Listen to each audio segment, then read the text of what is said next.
Waraanni bilisummaa Oromoo waboon leencichi mogor har'aan tana ganama godina addaa Finfinnee magaalaa Mooloo to'atee jira.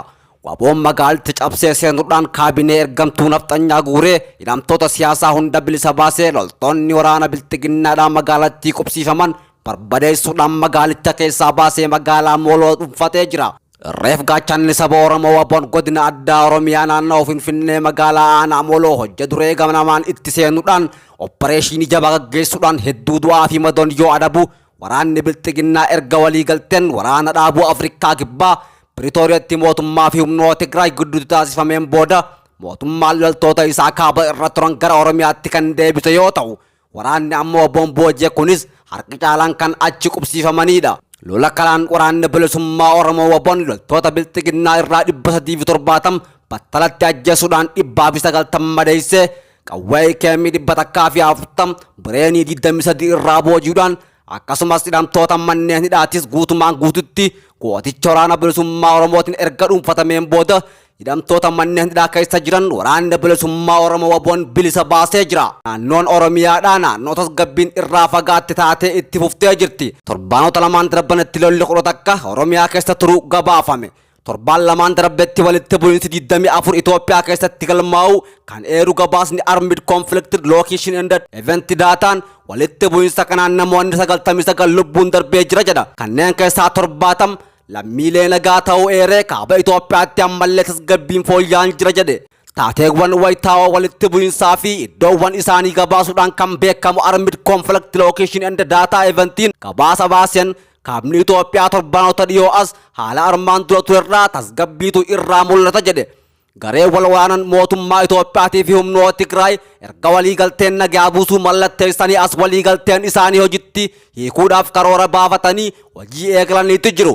Hidhannoo hiikkachiifuu loltoota gara qe'eetti dachaasuudhaaf dabalatee adeemsa hojiirra oolmaa waliigaltee isaanii gamtaan Afrikaa jala bu'ee akka hordofuu fi mirkaneessu waliigaltee irra gahanii jiru. Waliigalteen nagaa mallattaa'e irratti yaaddoon tokko gama humnoota Tigraay ka'aa ture adeemsi keessatti mul'achaa jira. Jilli ergama addaa gaanfa Afrikaa pirezidaantii duraanii Naayijeeriyaadhaa Olusegun Obasanjoodhaan durfamu kaleessa Maqalee dhaquudhaan qondaaltota Tigraay dubbisuudhaan yaaddoowwan jiran irratti mari'atanii jiru. Waa'ee humnoota alaa mootummaa Eertiraa yaaddoo tokko akka isaan seenuu hin qabne hubachiisanii jiru. Obasanjoon humni alaa sababni biyya biraa keessa turuuf tokkollee hin jiraatu kun tasuma gufuu adeemsa araaraatis ta'uu hin qabu jechuudhaan dubbatanii jiru. Maqaleedhatti naannoo Tigraayitti konkolaattonni gargaarsaan ce'aa jiraachuu mootummaan Itoophiyaa bu'uuraalee misoomaa addaan citanii turan bakkatti deebisuudhaaf suphaa jira. Namoonni buqqa'an 100,000 kan lakkaa'aman naannoo Amaaraatii fi Affaar keessatti gara qe'eetti deebi'aa jiru. Walumaa galatti kaabni Itoophiyaadhaa kan durii caalaa nagaa fooyya'ee qabu jedhu. Yeroo ammaa garuu hundaa ol naannoon tasgabbii hin qabne naannoo Oromiyaatti akka gabaasa kanaatti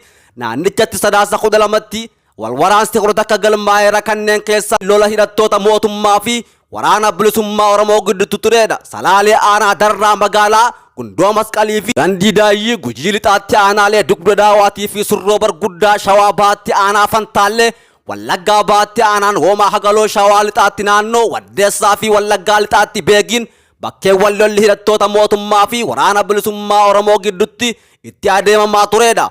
Wallaggaa lixaa aanaa Kiraamuutti hidhattoota milishaa fi fannoo Amaaraa fi qaamoleen nageenya mootummaa gidduu lolaa turen namoota nagaa dabalatee 20 ol dhumanii jiru. Akka gabaasa kanaatti haleellaa qilleensaa aanaa Darraa fi Cobitti raawwatameen namoonni nagaa 40 ol ajjeefamuu gabaase.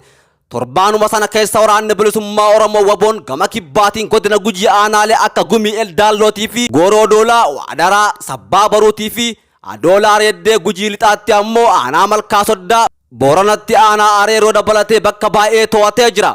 Oromiyaa keessatti haleellaan lammiilee nagaa irratti raawwatamu hammaatee jira. Haleellaawwan 8 kan namoota nagaa irratti xiyyeeffatan galmaa'aniiti jiru. Naannoo Amaaraatti torbaan san keessa godina Gondar lixaatti haleellaa hidhattoota qimaantii konkolaataa deddeebisaa uummata irratti banuudhaan namoota 15 ukkaamsanii fuudhanii jiru. Naannoo sabootaa fi sablammootaa kibba godina Guraagee magaalaa Walqixxeetti mormiin uummataa turen hidhattoonni mootummaadhaa dhukaasanii jiru.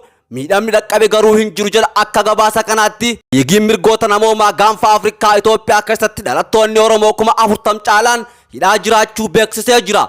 ajjechaa hidhaa fi dararaan bifa garaagaraatiin uummata Oromoo mul'atu bulchiinsa Abiyyi Ahmad jalatti akkaan hammaa ta'e itti fufee jiraachuu beeksise. Liigiin mirgoota namoomaa gaanfa Afrikaa sarbamiinsa mirgoota namoomaa Itoophiyaa keessatti raawwatamaa jiru ilaalchisuudhaan gabaasa qorannoo ifa taasisee jira. Bu'uura isaa biyya kanaarraa godhachuudhaan sarbamiinsa mirga namoomaa akka waliigalaatti biyyoota gaanfa Afrikaa keessatti raawwataman addatti ammoo dhimma Oromiyaa irratti fuulleeffachuudhaan kan hojjete liigiin mirgoota namoomaa gaanfa Afrikaadha. Sarbamiinsa mirgoota namoomaa bulchiinsa Abiyyi Ahmad jalatti uummata Oromoo mul'ataa jiru ilaalchisuudhaan gabaasa qorannoo ragaalee garaagaraatis deeggaramee ifoomsee jira. Gabaasa fuula 45 irra jireessaan ajjechaawwan Oromiyaa keessatti lammiilee nagaa irratti raawwataman hidhaa hooggantoota siyaasaa, deeggartoota paartiilee mormituu, ogeeyyii miidiyaatii fi qaamolee garaagaraa irratti fuulleeffate akkasumas dararaa humnoonni mootummaadhaa bifa garaagaraatiin hawaasa irraan ga'an irratti fuulleeffatee fi gochoota sarbamiinsa mirgoota namoomaatti hiikaman birootis of keessatti hammatee maqaa namoota ragaalee suuraa fi kanneen biroo qindeessuudhaan yakka raawwataman jedhe ifa taasisee jira. Bulchiinsi Abiyyi Ahmad hammam yeroo gara aangootti dhufu mirgoota namoomaa fi dimokiraasii akkasumas olaantummaa seeraa kabajuu fi kabachiisuu dabarees cimsuudhaaf waadaa seenus kan ta'e faalleessaa ta'uu kan eeru gabaasni kun humnoonni mootummaadhaa seerarra tarkaanfachuudhaan ajjechaa hidhaa fi dararraa uummata irratti akka feeteedhaan raawwatan daangaa darbuu fi buqqaatiin lammiilee sababa ta'uu mul'isee jira.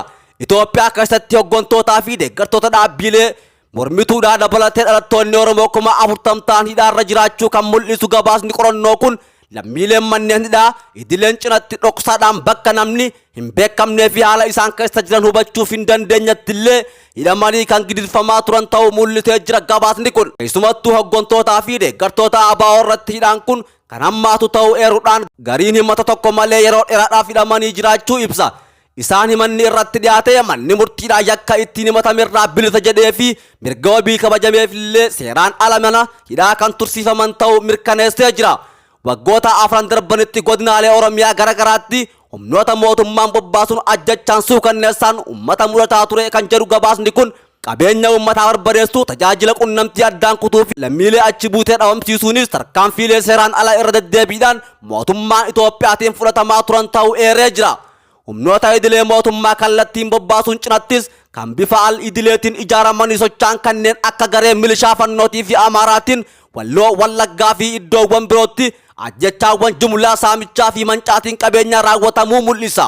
Isaan bifa garaagaraatiin ajjeefaman keessaayis hanga qulqulleeffate maqaa fi guyyaa itti ajjeefaman ragaa suuraadhaan deeggaruudhaan qaama gabaasa kanaa taasisee jira.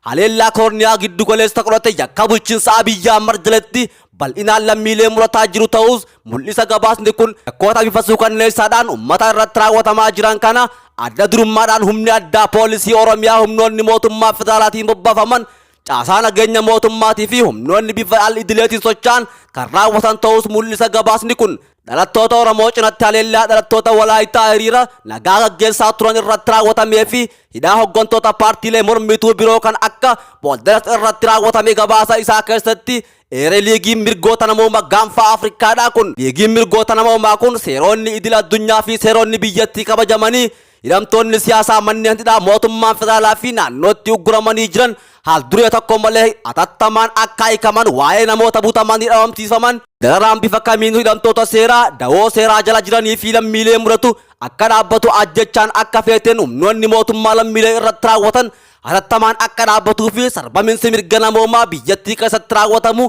qaama walabaatiin qoratamee gaafatamni akka jiraatuuf hawaasni idil addunyaadhaa dhiibbaa gama isaatiin akka taasisu gaafatee jira.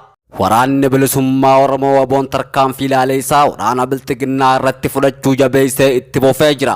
Sadaasa 24 bara 2022 waraanni bilisummaa Oromoo WBO'n loltoota bilxiginnaa aanota keessaa buqqisuu itti fufuudhaan aanaa Laaloo Asabii keessatti tarkaanfii jabaa gaggeessee jira. Tarkaanfii sadaasa 24 ganama har'aan tanaa godina lixaa Wallagga ona Laaloo Asabii ganama har'aa waraana bilxiginnaa irratti fudhateen injifannoo boonsaa galmeessee jira. Haleellaa jabaa waraanni bilisummaa Oromoo WBO'n taasiseen waraanni bilxiginnaa hedduun du'uudhaan gariin madoodhaan adabamanii jiru. Tarkaanfii ilaalee isaa fudhatame kanaan WBO'n waraana bilxiginnaa irraa 73 ajjeesee 39 madeessuudhaan meeshaalee waraanaa qawwee KM27 rasaasa KM 300 fi dhibba takka hidhannoowwan garaagaraa irraa hiikuudhaan waraana bilxiginnaa 47 booji'ee jira. Lolli kun ganama sa'a 3tti kan eegalu yoo ta'u hanga sa'aatii 6:40tti kan deemaa turedha. Waraanni bilxiginnaadhaan loltoota isaanii kanneen booji'aman dhagahuudhaan humna guddaadhaan waraana Ooraal 5 fe'atanii garas imalaa jiraachuun baramee jira.